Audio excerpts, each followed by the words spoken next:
Hello, and welcome back to Design Student Savvy. My name is Jillian, and today I'm going to be talking about how to model a simple three-dimensional window component.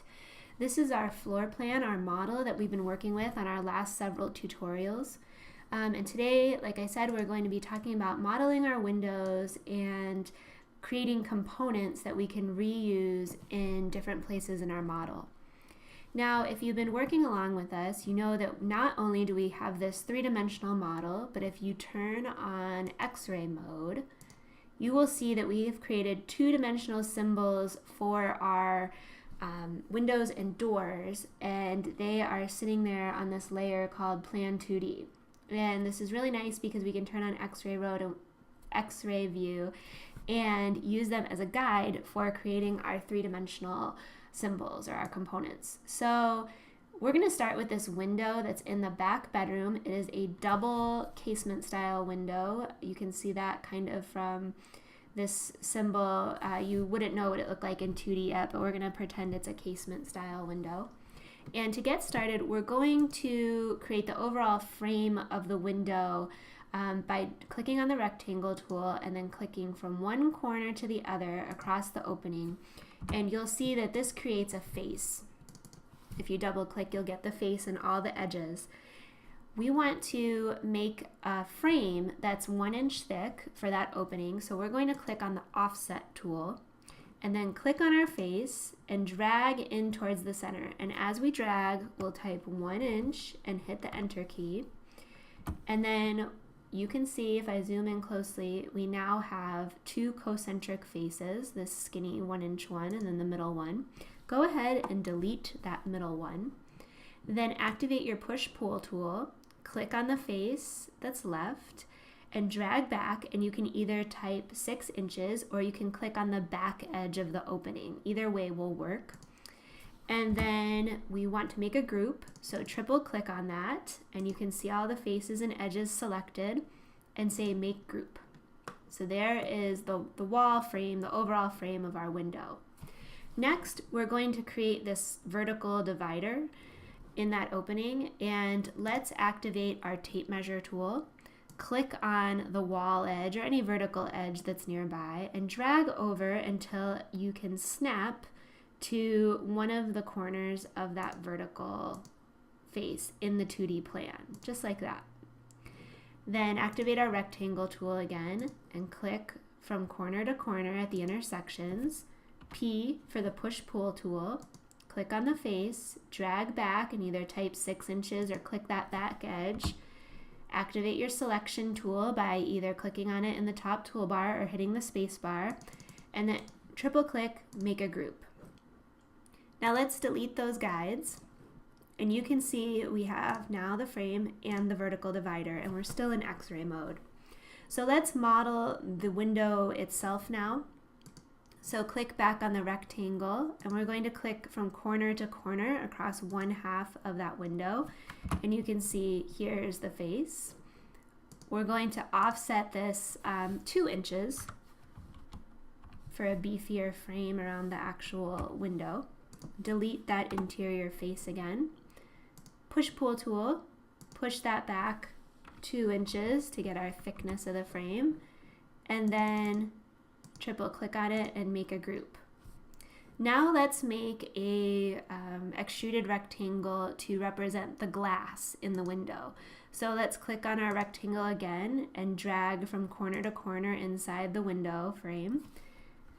Now we're going to push that back. Let's push it back a 1/2 inch and then triple click on it and make it a group. And then I want to go ahead and move this back in the frame to about the center.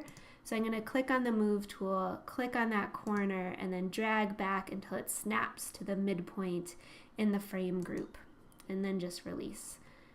Okay, so let's turn off X-ray mode.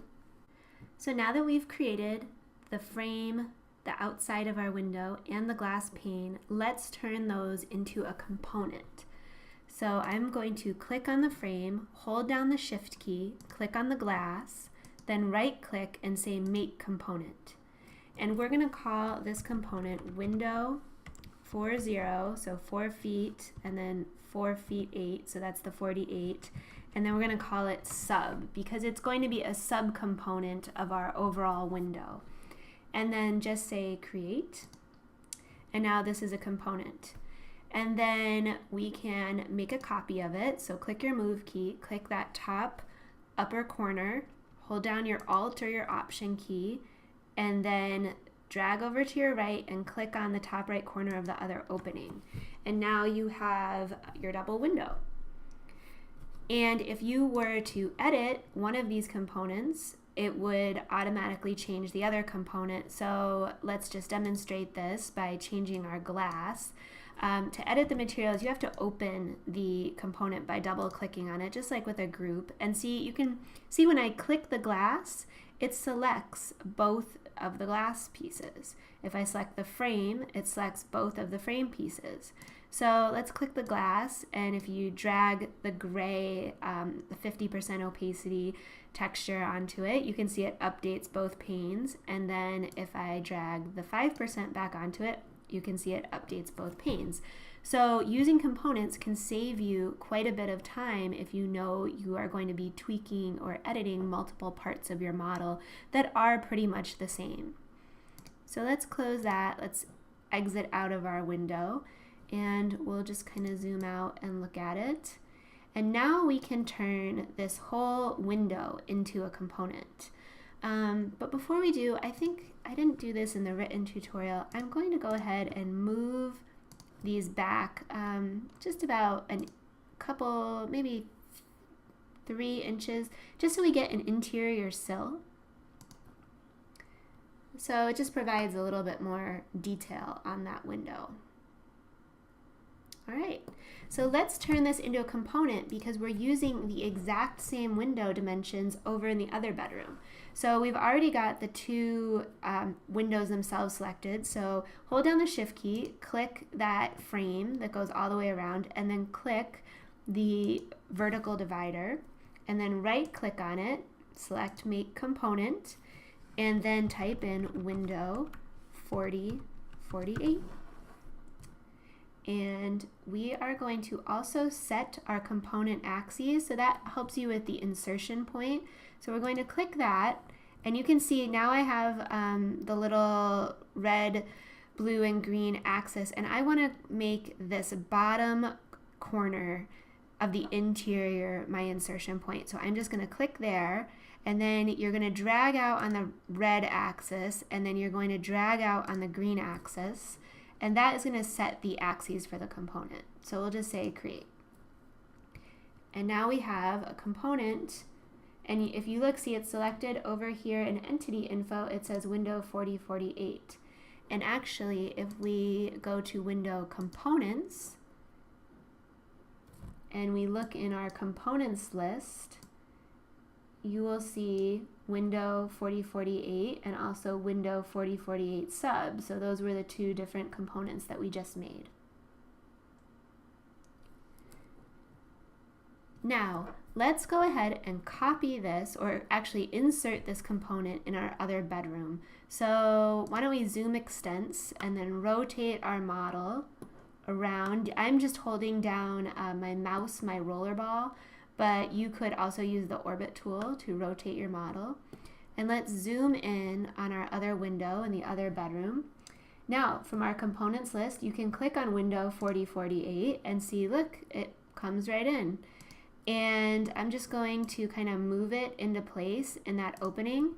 And you can see, remember our sill was on the inside, and you can see there's only a little bit of sill here on the outside. That's because it's still facing the same way that we modeled it. However, there's an easy fix for this. We're just going to right click on it and say flip along green axis. Actually, it's going to be flip along red axis. And that just flips the component. It mirrors it along its own red axis. And so now it's reversed and the sill is on the inside. Wasn't that easy? So you can see, again, super simple to create components, and it just saves you a ton of time as you are working in your model. Now we can finish up our windows by adding a simple trim around them, a simple casing. The casing is going to be 3.5 inches wide, and the molding is going to have a 1/4 inch reveal from the frame of the window. That just means, this is pretty typical, you'll see a 1/4 inch of this frame before the trim actually starts. So first, we're going to draw a rectangle over the entire window from corner to corner. Just like that. And then we're going to use the offset tool to offset that face by 0.75 inches, 3/4 of an inch. Because what does that give me? It gives me an edge here that is 1/4 of an inch from the face of the window.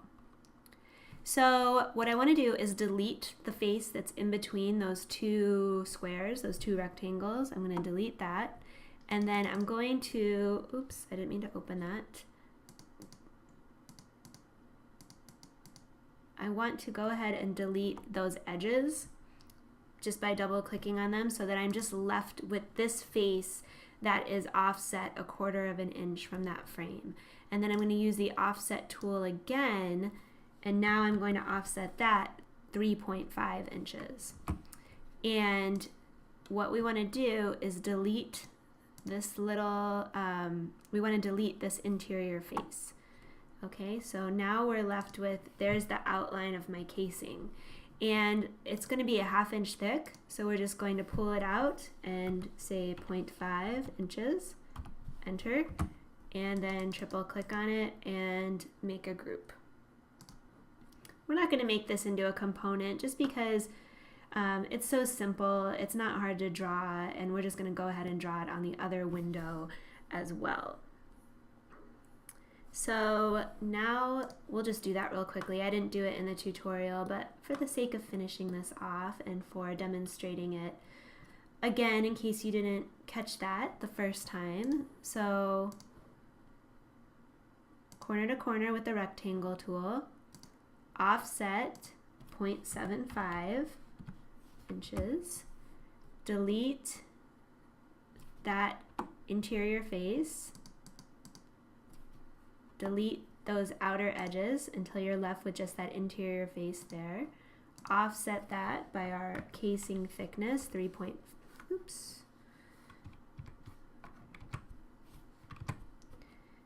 offset that by 3.5 inches, and then delete that interior face. Use the push-pull tool, pull that out 0.5 inches, hit enter, and then triple click and make it into a group. And there you have it. We'll zoom extend, so now you can see, you rotate around, we have our two windows with frames around them. So what I want you to do is go ahead and use that same technique to create the window in the living room. And if you go back to X-ray view, you can see it's a triple window. So the only thing you're going to do differently is you're going to create two of the vertical dividers. But after you do that, so you're going to make your frame first, remember, and then you're going to make your two vertical dividers, and then you'll start by creating your one window frame, just like we did in the other one. Make that a subcomponent of the overall window, and then copy it over to the other two openings. Then you'll select every component in that window and make it into an overall component for that window. And that window is going to be 90 inches, so that is 7'6" by, should be 54 inches, 56 inches, so 4'8". So it'll be window dash 7648. And that's it. And once you have that, that window is the exact same size as the window in the dining room, so you can copy and paste that component over. So I'm not going to do that here in the tutorial, but I'm going to go ahead and do it and then come back, and then we will model the little double hung window in our kitchen. Okay, so I'm back, and you can see my two triple casement windows in my living room and my dining room with trim around it. So that is what yours should look like as well. Let's rotate around to the kitchen, and you can see we have our one little double hung window here in the kitchen. So we're going to start the same exact way by creating the overall frame. It's still 1 inch. And I don't have X-ray mode on yet. I guess I could turn that on here.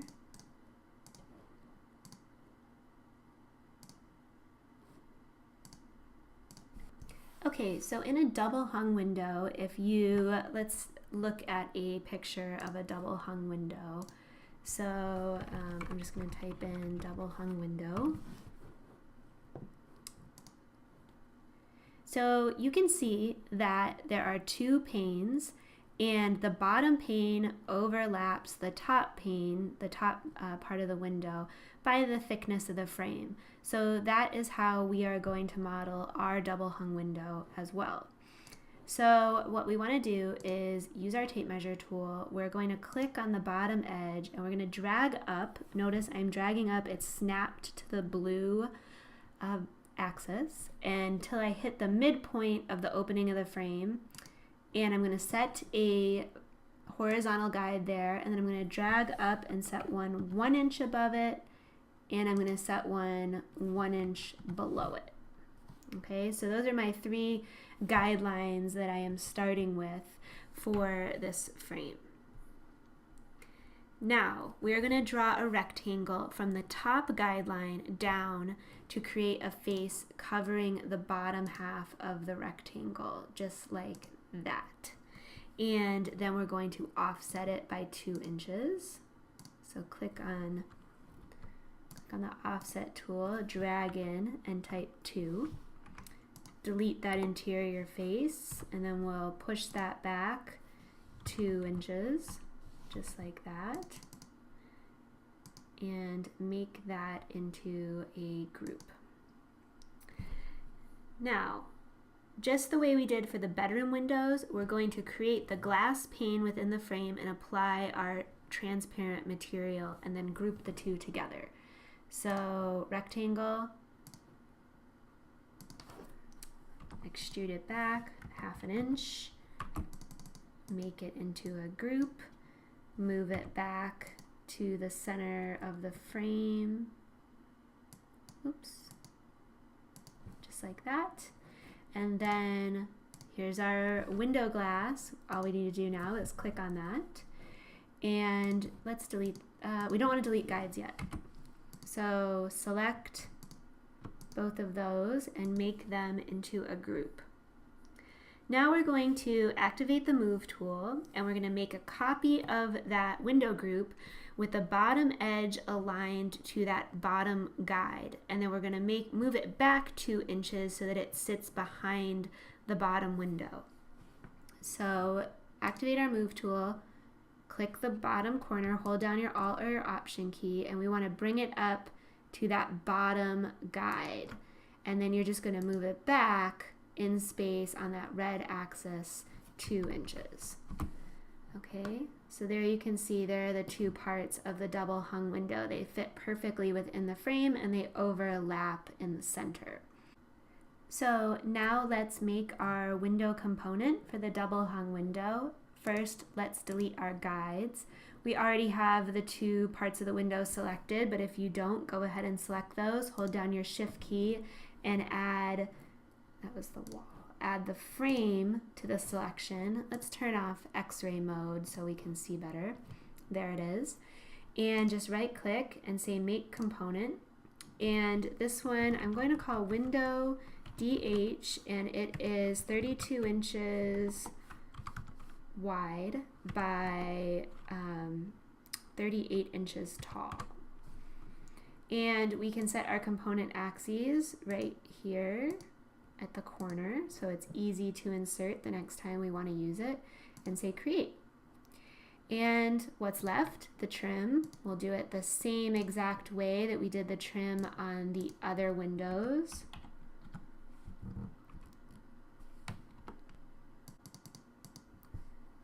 Delete that, offset 3.5 inches, delete the interior, and push the trim out 0.5 inches. And make that into a group. And there you see we have our double hung window with trim around it in our kitchen. So let me zoom out.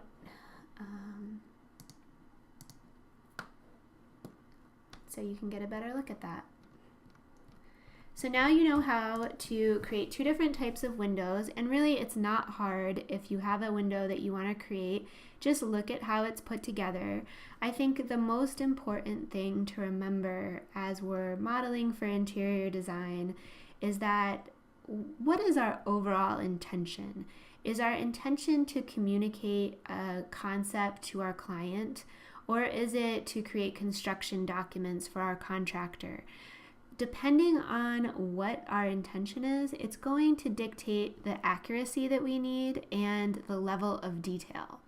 So in this case, our double hung window, it approximates a double hung window. The opening is the size that we need for the contractor.